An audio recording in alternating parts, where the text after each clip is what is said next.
देखिए, ये कोई हमने नया काम नहीं किया है। जिस प्रकार से मध्य प्रदेश में शासकीय दृष्टि से, प्रशासकीय दृष्टि से 10 संभागों में हमारा मध्य प्रदेश के 52 जिले बटे हैं, उसी प्रकार से 10 संभागों के डिविजनल अधिकारी वक्फ बोर्ड में भी काम करते आए हैं।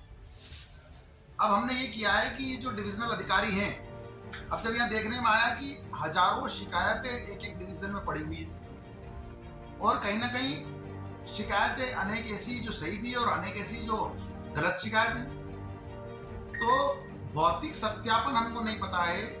हमने भौतिक सत्यापन नहीं किया है कि हमारे पास जो 14,968 वक्फ स्टेट्स हैं और उसके अंतर्गत 33,417 संपत्तियां हैं वक्फ की, तो उन वक्फ संपत्तियों की भौतिक स्थिति क्या है?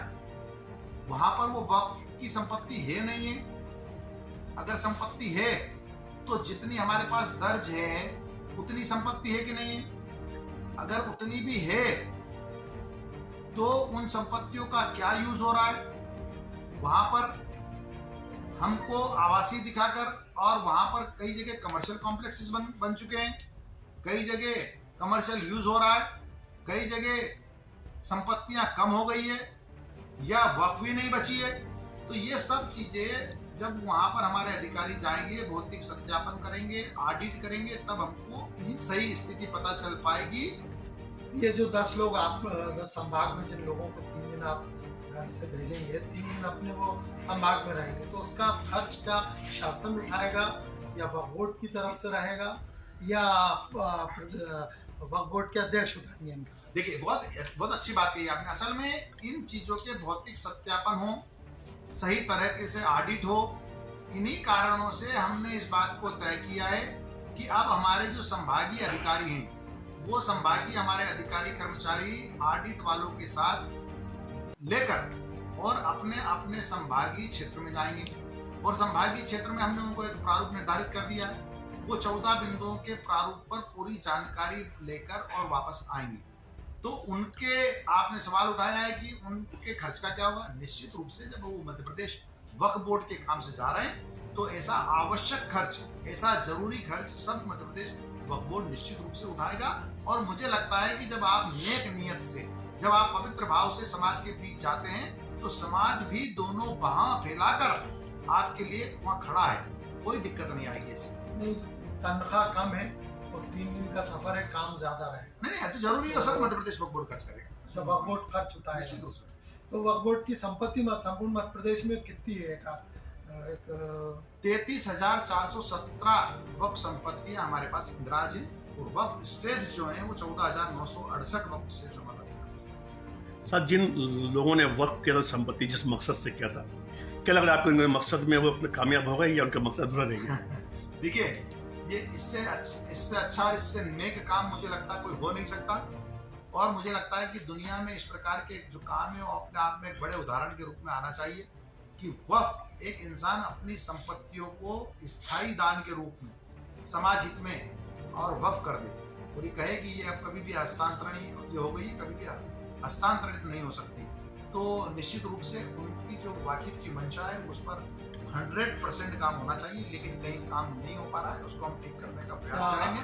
अभी मध्य प्रदेश वक्फ बोर्ड ने एक बड़ा निर्णय लिया है कि वाकिफ की मंशा के हिसाब से वक्फ से होने वाली आय का जो 50% पैसा है वो शिक्षा पर हम खर्च करवाएंगे। तो क्या आपको लगता है कि सनोवर पटेल साहब संपूर्ण मध्य प्रदेश में वक्फ की संपत्ति को महफूज कर पाएंगे? नहीं, सनोवर पटेल क्या हस्ती है। सनोवर पटेल तो एक सामान्य इंसान है, लेकिन हम सब लोग मिलकर जो हमको सरकार ने जिम्मेदारी दी है, हम उस जिम्मेदारी में वक्फ बोर्ड के अध्यक्ष की हैसियत से मेरा पूरा वक्फ बोर्ड, मेरा जो पूरे बोर्ड के मेंबर्स हैं, उनके साथ अधिकारियों को के साथ मिलकर, हमारे सीईओ के साथ मिलकर, आप जैसे जो इंटेलेक्चुअल्स लोग हैं उनके सहयोग से हम इस पर पूरे का पूरा खरा उतरने का पूरा। रसूखदार लोगों के कब्जे में है, कई मंत्रियों के पास है वक्फ की संपत्ति, कई विधायक काबिज है, उनसे कैसे वापस लेंगे? देखिए, आपने मेरे 3 महीने का जो लगभग 3 माह पूरे होने वाले हैं उस कार्यकाल को देखा होगा कि छोटों से लड़ाई नहीं होती, लड़ाई बड़ों से ही होती है। नोटिस जब यहाँ से जारी होते हैं तो बड़ों के खिलाफ भी होते हैं। कितने बड़ों के खिलाफ नोटिस जारी हुए? तो वो आपको पता है कि मैंने सुना है, मैं तो ऐसा नहीं बोल रहा हूँ। आप लोग बोलते हैं कि जिन लोगों को कभी नहीं होते थे उनको पहली बार हुए हैं। सर कहीं ना कहीं ये देखने में आ रहा है कि वक्फ बोर्ड की संपत्ति को लोग हल्के में लेते हैं और आसानी से कब्जा कर लेते हैं और अभी तक होता हुआ आया है।